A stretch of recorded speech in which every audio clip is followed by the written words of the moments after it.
Assalamualaikum warahmatullahi wabarakatuh. Perkenalkan, nama saya Ahmad Fauji dari kelas F semester 4 dengan NIM 2310 2113 10120. Membuat video ini untuk menyelesaikan mata kuliah hukum lingkungan.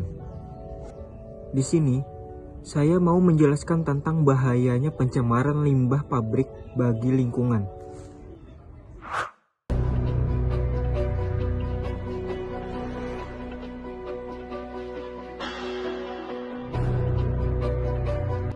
Seperti yang kita tahu, pencemaran lingkungan ini ada bermacam-macam, seperti membuang sampah plastik di lautan, dan yang baru-baru ini terkuak ke publik dan viral, seperti penambangan nikel di Raja Ampat. Tapi saya tidak akan membahas itu, karena pencemaran lingkungan bukan hanya seperti membuang sampah ke laut, polusi kendaraan, dan lain-lain. Saya akan membahas pencemaran lingkungan yang terjadi di air, seperti pencemaran limbah di sungai. Pencemaran air merujuk pada zat-zat berbahaya atau bahan polutan ke dalam sumber air, baik itu sungai, danau, dan perairan lainnya, yang dapat menyebabkan perubahan kualitas air dan berdampak negatif pada lingkungan dan kesehatan manusia. Tercemarnya sumber air bisa disebabkan oleh berbagai aktivitas manusia dan faktor alami. Menurut Peraturan Pemerintah Nomor 22 Tahun 2021, pencemaran air adalah kondisi masuk atau dimasukkannya makhluk hidup, zat energi, dan atau kompeten lain ke dalam air yang terjadi dari kegiatan manusia sehingga melampaui baku mutu air yang telah ditetapkan. Hal itu membuat kondisi air tidak bisa lagi digunakan seperti semestinya, sehingga mengancam sumber air dan sumber air tidak mampu lagi dimanfaatkan untuk kebutuhan manusia. Penyebab pencemaran air antara lain seperti industri sering kali membuat limbah berbahaya seperti logam berat, bahan kimia, dan zat-zat beracun ke dalam sumber air tanpa pengelolaan yang memadai. Limbah industri menjadi faktor yang paling besar dalam pencemaran air. Disebabkan oleh banyaknya industri yang membuang langsung limbah ke sumber air.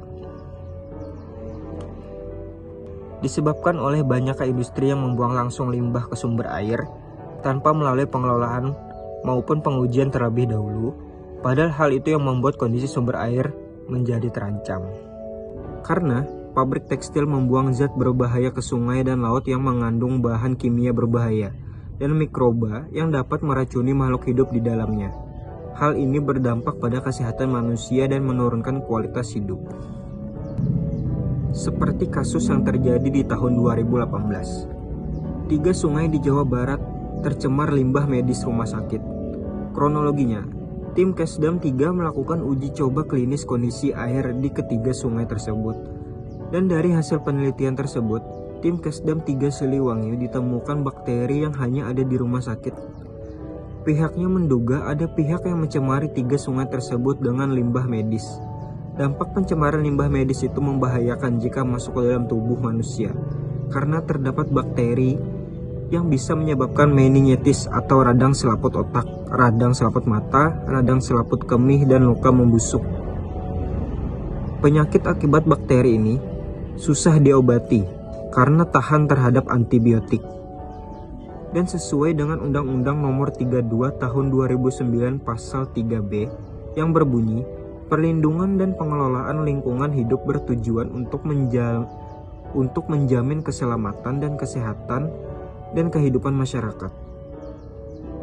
Dan akhirnya didapatlah tersangka yang berinisial TDS yang telah terbukti melanggar pasal 98 dan pasal 104 Undang-Undang Nomor 32 Tahun 2009 tentang perlindungan dan pengelolaan lingkungan hidup. Pihaknya masih menyelidiki lebih lanjut mengenai adanya keterkaitan dengan pihak lain. Dan untuk permasalahan ini itu sudah selesai secara litigasi di pengadilan dan diancam paling lama 10 tahun penjara. Dalam rangka mewujudkan tujuan pembangunan berkelanjutan, maka salah satu cara yang diberikan oleh Undang-Undang Nomor 32 Tahun 2009 dalam pasal 70 adalah dengan mengoptimalkan peran serta masyarakat dalam perlindungan dan pengelolaan lingkungan hidup. Pasal ini menguraikan beberapa peran yang bisa dilakukan oleh masyarakat.